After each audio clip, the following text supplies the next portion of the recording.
कल तक हमने पढ़ा था स्टेप सेकंड, खातों के प्रकार। 3 प्रकार के खाते, वस्तुगत खाते, नाम मात्र के खाते और व्यक्तिगत खाते। वस्तुगत खाते क्या हैं? ऐसे खाते जो किसी वस्तु या वस्तु से संबंधित हो। जिन्हें कहें कि जिन्हें हम वस्तु समझते थे वही क्या है? वस्तु ही वस्तुगत खाता, दोनों में कोई फर्क नहीं। दूसरे नाम मात्र के खाते, ऐसे खाते जिनका नाम तो होता है फिजिकली कहीं मौजूद नहीं होते, नाम मात्र के खाते के। फिर होते हैं व्यक्तिगत खाते, ऐसे खाते जो किसी व्यक्ति या व्यक्तियों के समूह से संबंधित हो। आज हम बात करने वाले हैं स्टेप थर्ड,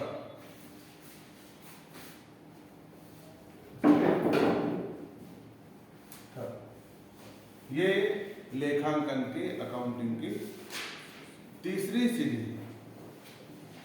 थर्ड स्टेप में क्या पढ़ने वाले हैं अपन आज? रिकॉर्डिंग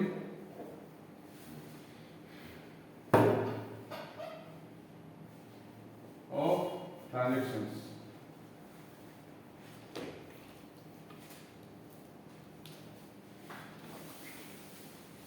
व्यापार में होने वाले लेन देनों को कैसे लिखें, कैसे इनको रिकॉर्ड करें। डे बाई डे जो ट्रांजैक्शन हो रहे हैं उनको हम लेखा पुस्तकों में किस प्रकार से लिखें। तो ट्रांजैक्शंस को रिकॉर्ड जो करते हैं, हमने एक बुक होती है जर्नल बुक। क्या होती है? Journal book. उसमें एंट्री के रूप में, जर्नल एंट्री के रूप में इन सौदों को, ट्रांजैक्शंस को लिखा जाता है। तो जर्नल बुक के बारे में पढ़ने से पहले हमें 2 बातों पे चर्चा करनी है। वो 2 बातें क्या क्या है? एक तो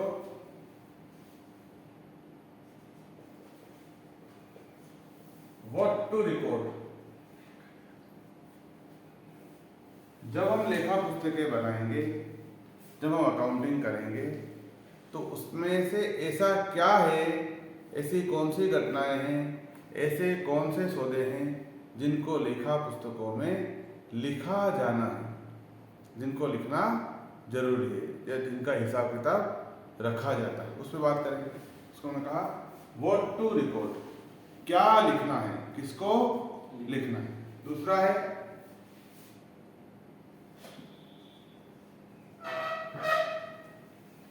फॉर्मेट ऑफ रिकॉर्डिंग, उनको लिखने का तरीका क्या है। ये 2 बातें तय करेगी पूरी अकाउंटिंग के ऊपर, है ना। एक तो क्या लिखना, ये हमें पता होना चाहिए। लेखा पुस्तक में बनाऊं, उसमें क्या क्या लिखूं, किसका मैं हिसाब किताब रखूं और उसको कैसे लिखना है, हाउ टू रिकॉर्ड या फॉर्मेट ऑफ रिकॉर्डिंग। तो बात करते हैं अपन सबसे पहले गुड्स, माल। मेरा सवाल आपसे, अगर आप व्यवसाय करो, व्यापार करो, तो उसमें माल के संबंध में हिसाब किताब रखना चाहिए कि नहीं रखना चाहिए? सबको लगता है रखना चाहिए। तो माल के संबंध में रिकॉर्ड करना होगा, माल को लिखना होगा, लेखा पुस्तकों में रिकॉर्ड करना होगा। दूसरा है असेट, संपत्ति। क्या संपत्तियों के संबंध में भी हिसाब किताब रखना चाहिए? क्या व्यापार की लेखा पुस्तकों में संपत्तियां, असेट के संबंध में रिकॉर्डिंग की जानी चाहिए क्या? तो असेट का हिसाब किताब भी रखना है। इसी क्रम में आगे बढ़े हम।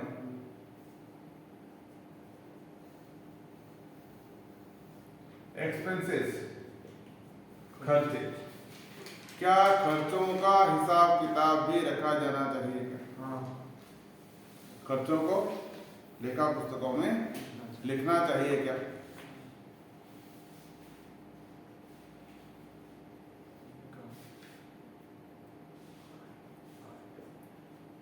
आय। क्या व्यापार की लेखा पुस्तकों में आय के संबंध में रिकॉर्डिंग या लिखना चाहिए क्या? इसका हिसाब किताब रखना चाहिए।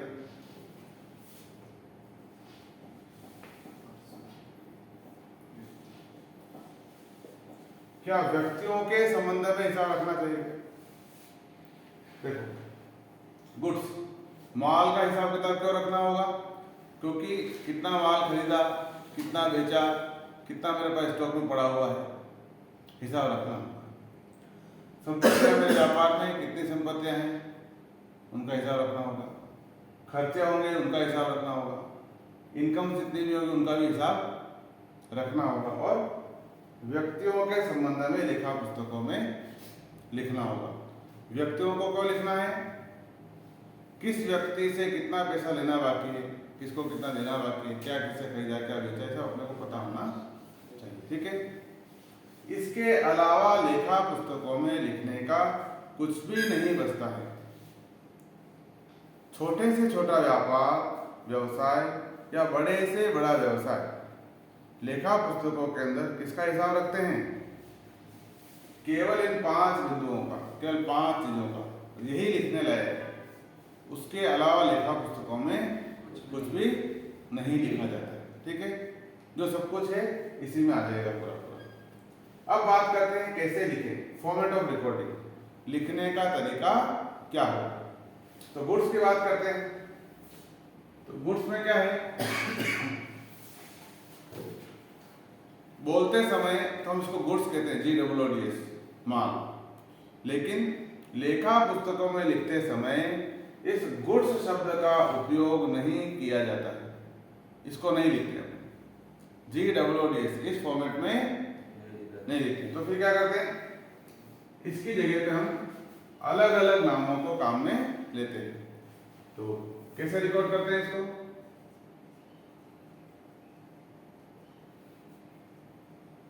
Purchase account,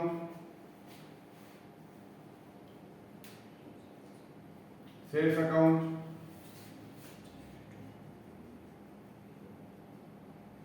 purchase, return account और सेल्स रिटर्न अकाउंट। लेखा पुस्तकों में माल को इन 4 नामों से प्रदर्शित किया जाता है। माल को खरीदते समय परचेस अकाउंट है, माल को बेचते समय क्या कहेंगे उसको अपन? Sales account. अगर खरीदा हुआ माल लौटा दिया जाए, जिस व्यक्ति से हमने इस माल को खरीदा उसको वापस दे दिया, तो क्या कहलाया? Purchase return. और अगर बेचा हुआ माल हमें वापस मिल गया तो क्या कहलाया? Sales return. तो लेखा पुस्तकों में माल शब्द को, गुड्स शब्द को उपयोग नहीं करना है। ये चारों नाम माल को ही रिप्रेजेंट करते हैं। परचेस का मतलब खरीदा गया माल, सेल्स का मतलब बेचा गया, बेचते समय, परचेस रिटर्न मतलब क्रय वापसी, खरीदा हुआ माल लौटा दिया, और सेल्स का मतलब विक्रय वापसी, बेचा हुआ माल वापस हमें मिल गया। क्लियर हुआ? तो माल को लेखा पुस्तकों में इन 4 नामों से प्रदर्शित करते हैं। ठीक है। अब संपत्ति की बात करें। अच्छा, माल क्या होता है तो पता है अपने को? किसे कहेंगे माल? जैसे कपड़े की दुकान में कपड़े, वस्तुएं जिन्हें पुनः विक्रय के उद्देश्य से खरीदा जाता है। बेचने के लिए जो कुछ भी वस्तुएं हम व्यापार में लाए हैं वो सब क्या है? माल। ये अपन पढ़ चुके हैं। तो वो माल। संपत्ति क्या है? वस्तुएं जिनको बेचने के लिए नहीं खरीदा है, अपितु व्यापार को, व्यवसाय को सुचारू रूप से चलाने के काम में आती है, उनको संपत्ति कहा है। संपत्ति को लिखते समय क्या ध्यान रखना है? संपत्ति को लिखते हैं नेम ऑफ असेट्स, संपत्ति का नाम। देखो, माल में से क्या होता है? खरीदते समय परचेज लिखेंगे, बेचते समय सेल्स लिखेंगे। लौटते समय परचेज रिटर्न, और वापस माल लौट के आ गया तो सेल्स रिटर्न। लेकिन संपत्ति के संबंध में ऐसा नहीं है। संपत्ति में क्या करते हैं, संपत्ति का जैसा नाम है वैसा ही लिखते हैं उसको। खरीदते बेचते समय खरीदना बेचना नहीं लिखते हैं उसको। जैसे फर्नीचर है तो फर्नीचर अकाउंट, बिल्डिंग है तो चाहे उसको खरीदा हो चाहे बेचा हो। क्लियर हुआ? कंप्यूटर है तो कंप्यूटर अकाउंट, मशीन है तो मशीन अकाउंट। तो संपत्ति को संपत्ति के नाम से ही लिखा जाता है। लेकिन माल के संबंध में क्या है, परचेज, सेल्स, परचेज और सेल्स रिटर्न। खर्चे, एक्सपेंसेस, खर्चा किसे कहेंगे? वस्तु चली जाए, बदले में कोई वस्तु नहीं मिले, कभी भी नहीं मिले, उसको खर्चा पड़ा था अपन ने। अब खर्चे को लिखें कैसे, तो इसको भी लिखते हैं एक्सपेंसेस, खर्चे का नाम। रेंट, कमीशन, सैलरी, इंटरेस्ट, जो भी नाम उसका होगा वो अपने को लिखना है। आय, इनकम, इनकम को कैसे लिखना है? नेम ऑफ इनकम, आय का नाम। अब आय कहें कैसे, तो ये पहचान लोगे ना, पहले तो ये पहचानना पड़ेगा तो आय है कि नहीं है। और इनकम है तो उसका क्या होगा, फिर नाम होगा, वही रेंट, कमीशन, इंटरेस्ट वगैरह। व्यक्ति, व्यक्ति को पहचान लोगे, व्यक्ति का नाम आएगा या फर्म का नाम होगा तो व्यक्तिगत खाता कहलाएगा। लिखे हैं कैसे इसको अपन? नेम ऑफ पर्सन और फर्म, व्यक्ति का नाम या फर्म का नाम। व्यक्ति का नाम होगा तो व्यक्ति का नाम लिखेंगे, और फर्म का नाम होगा तो फर्म का नाम लिखेंगे, है ना। हमने टाइप्स ऑफ अकाउंट्स में इसको पढ़ा था। तो ये 5 चीजें लेखा पुस्तकें जो बनाएंगे हम लोग, तो इनको 5 चीजों को रिकॉर्ड करना होता है, इनका हिसाब किताब रखना होता है। माल, संपत्ति, खर्चे, आय और व्यक्ति। अब मजे की बात क्या है, बहुत सरल है। देखो अकाउंटिंग, खाली माल के संबंध में थोड़ा सा बुद्धि लगानी है अपने को। इसके लिए 4 नाम है, बाकी अकाउंटिंग में जो जैसा है उसको वैसे ही लिखना है। नाम लिखना सीधा है ना, और नाम के अलग से कोई याद नहीं करना है। किराया है तो रेंट पता, फर्नीचर है तो फर्नीचर लिखना, बिल्डिंग है तो बिल्डिंग लिखना, ऐसा। ठीक है, तो खाली माल के संबंध में आपको थोड़ा सजग रहना होगा। उसके लिए अपने को 4 नाम है, बाकी सब जगह पे क्या होगा, जो जैसा है उसको वैसा ही लिखना है। अब बात करते हैं अपन इनको रिकॉर्ड कैसे करें, हाउ टू रिकॉर्ड, किस प्रकार से रिकॉर्ड किया जाए। तो उसके लिए अकाउंटिंग में कुछ नियम, कुछ रूल्स बने हुए हैं, उन नियमों पे अपन ध्यान देते हैं। तो मैं आपको यहाँ पे नियम लिखता हूँ। ये पहला नियम है,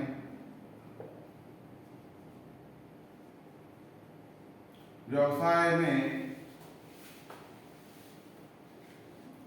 आने वाली वस्तु का खाता डेबिट किया जाता है। व्यवसाय में आने वाली वस्तु का खाता डेबिट किया जाता है। जैसा मैं लिख रहा हूं वैसे ही आपको भी लिखना है। पहले समझना है, अभी लिखने की जरूरत नहीं। इसको बंद कर दो नोटबुक को, मैं बताऊं कैसे लिखना। व्यवसाय से जाने वाली वस्तु का खाता क्रेडिट किया जाता है।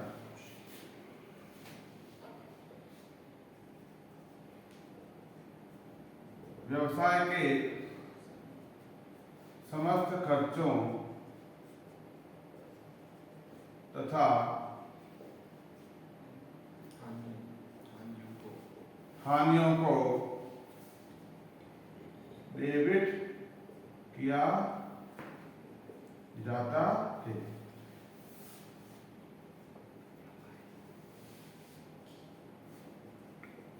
व्यवसाय के समस्त आय तथा लाभों को क्रेडिट किया जाता है।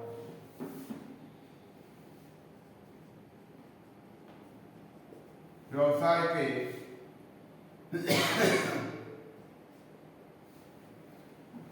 व्यवसाय से कोई वस्तु पाने वाले व्यक्ति का खाता डेबिट किया जाता है।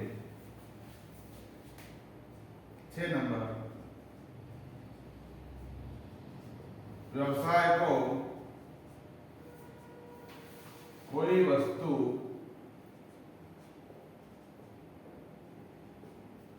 देने वाले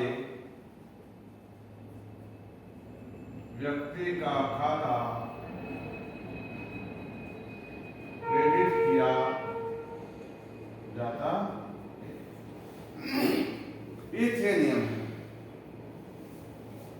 इन 6 नियमों के आधार पर लेखा को क्या करते हैं हम लोग, डेबिट या क्रेडिट करेंगे। ये किस आधार पर नियम है? तो हमने कल की क्लास में पढ़ा था टाइप्स ऑफ अकाउंट्स, खातों के प्रकार, सेकंड स्टेप के अंदर। तो देखो इधर कितने प्रकार के खाते हैं? 3 प्रकार के खाते हैं। सबसे पहले खाते हैं वस्तुगत खाते। तो ये जो 2 नियम हैं ये वस्तुगत खातों के संबंध में नियम है। किसके संबंध में? तीसरा जो नियम है खर्चे का है, ये पढ़ लिया खर्चा अपन। चौथा नियम है आय, खर्चा और आय। ये दोनों नियम मिलकर बनते हैं नाम मात्र के खातों के नियम, नॉमिनल अकाउंट के संबंध में नियम है। और 5 और 6 ये है आपके व्यक्तिगत खातों के संबंध में नियम है। तो 3 प्रकार के नियम हैं, 3 प्रकार के खाते हैं और प्रत्येक खाते के 2-2 प्रकार के नियम। ऐसे करके कितने नियम हुए? 6 नियम है ना। इन 6 नियमों से सारे ट्रांजैक्शन की एंट्री की जाती है, प्रविष्टि की जाती है। अब क्या होता है कि जब आप कोई भी अकाउंटिंग की किताब देखते हैं, लेखांकन की किताब 11th की, 12th की, बीकॉम की, एमकॉम की, तो उसमें क्या किया गया है, ये जो नियम है नीचे वाला व्यक्तिगत खातों के संबंध में जो नियम है उसको क्या किया गया, सबसे ऊपर रखा। लेकिन हमने क्या किया, उसको थोड़ा सा क्रमबद्ध किया है।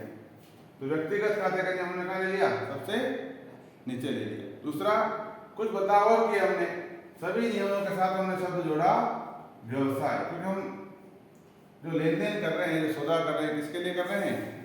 व्यवसाय के लिए। तो हमने इसको एड्रेस किया कि व्यवसाय शब्द साथ में होना चाहिए। ठीक बात है। अब क्या होता है, कोई भी लेन देन अगर होगा तो हमने बात करी थी कि 2 पक्ष होते हैं। क्या होते हैं? 2 खाते होते हैं। किसी भी सौदे में प्रभावित होने वाला प्रत्येक पक्ष एक खाता कहलाता है। तो 2 पक्ष होंगे तो कितने खाते हैं? 2 ही खाते हैं।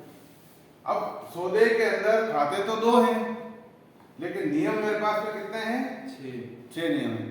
तो एक बार में ये 6 ही नियम काम नहीं करेंगे। एक सौदे को सोल्व करते समय इन 6 नियमों में से केवल 2 ही नियम ऐसे हैं जो आपस में मिलकर के प्रविष्टि का निर्माण कर सकते हैं, एंट्री का निर्माण कर सकते हैं। उसको हमने कहा कॉम्बिनेशन ऑफ रूल्स। ऐसे कौन कौन से 2 नियम हैं जो आपस में मिलके जनरल प्रविष्टि का निर्माण कर सकते हैं? तो सबसे पहला कॉम्बिनेशन है रूल नंबर 1 और रूल नंबर 6। पहला नियम क्या कहता है? व्यवसाय में आने वाली वस्तु का खाता डेबिट किया जाए। अगर कोई वस्तु अपने व्यवसाय में, व्यापार में आ जाए तो क्या करना है? उसको डेबिट करना। अच्छा, वस्तु को पहचान लोगे कि नहीं पहचान लोगे? ये पढ़ चुके हैं अपन, देख करके, छू करके। मुझे पहले और दूसरे नियम से जिसको भी लिखोगे, सबसे पहली शर्त क्या है? वो वस्तु होना चाहिए। क्या होना चाहिए? वस्तु की परिभाषा में सेट होना चाहिए। तो एक तो मेरे व्यापार में कोई वस्तु आ जाए उसको डेबिट कर लूंगा, या व्यवसाय में से जाने वाली वस्तु का खाता कैट किया। तो एक वस्तु आ रही है, उसके बदले में दूसरी वस्तु जा भी रही। जैसे नकद में माल खरीदा, तो नकद लिया, पैसा लिया और माल दे दिया। तो नकद भी क्या है? वस्तु है, और माल जो है वो भी क्या है? तो जब भी किसी सौदे में ऐसा हो कि एक वस्तु आ रही है और बदले में एक वस्तु जा भी रही है, तो कौन सा काम किया? पहला और दूसरा।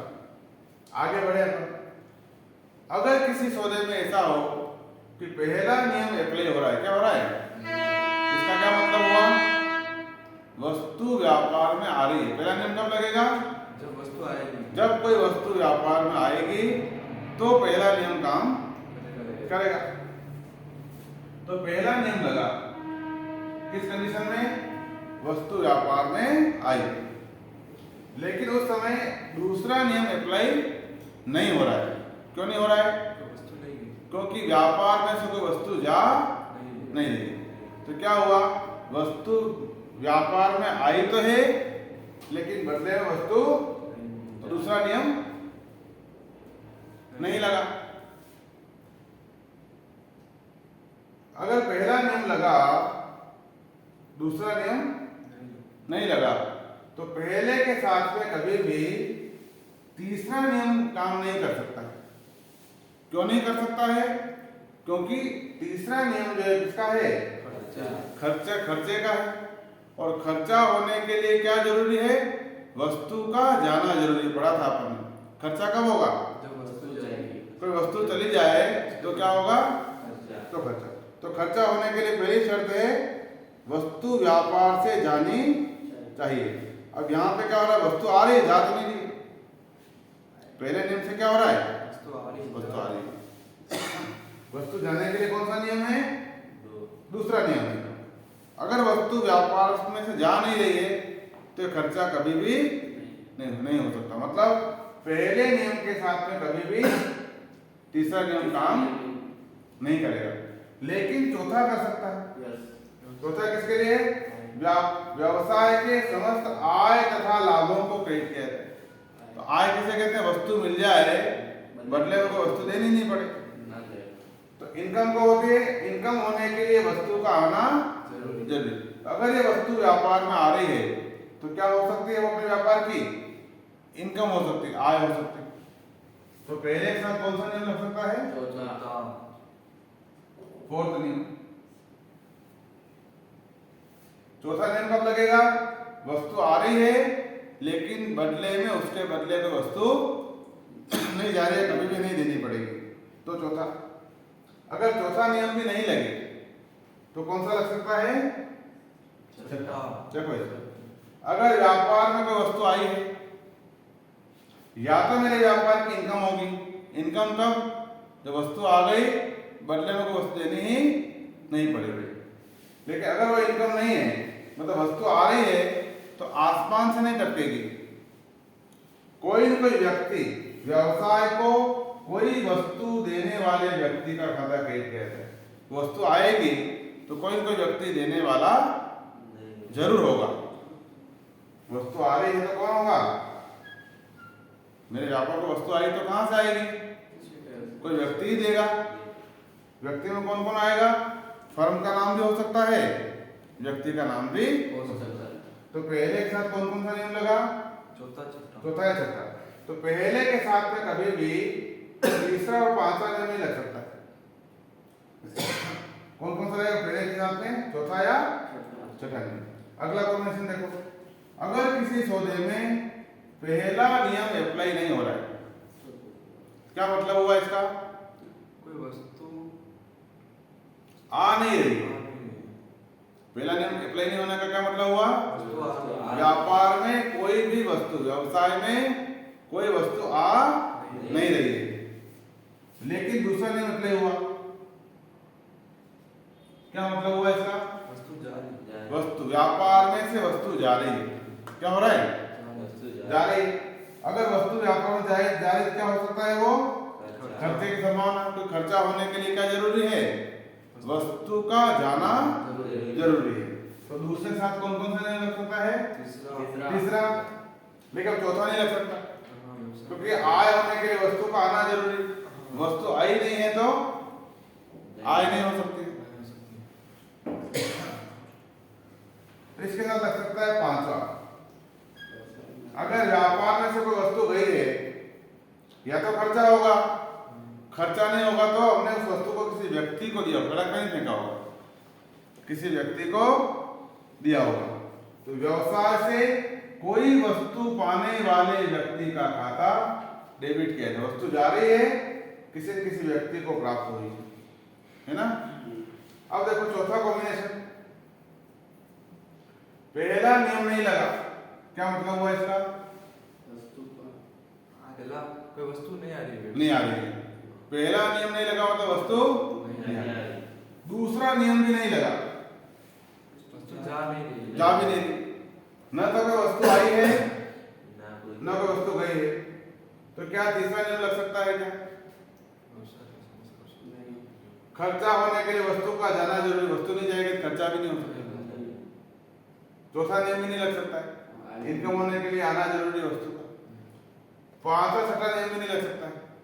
वस्तु आएगी तो देने वाला होगा, और वस्तु जाएगी तो कोई पाने वाला, प्राप्त करने वाला होगा। तो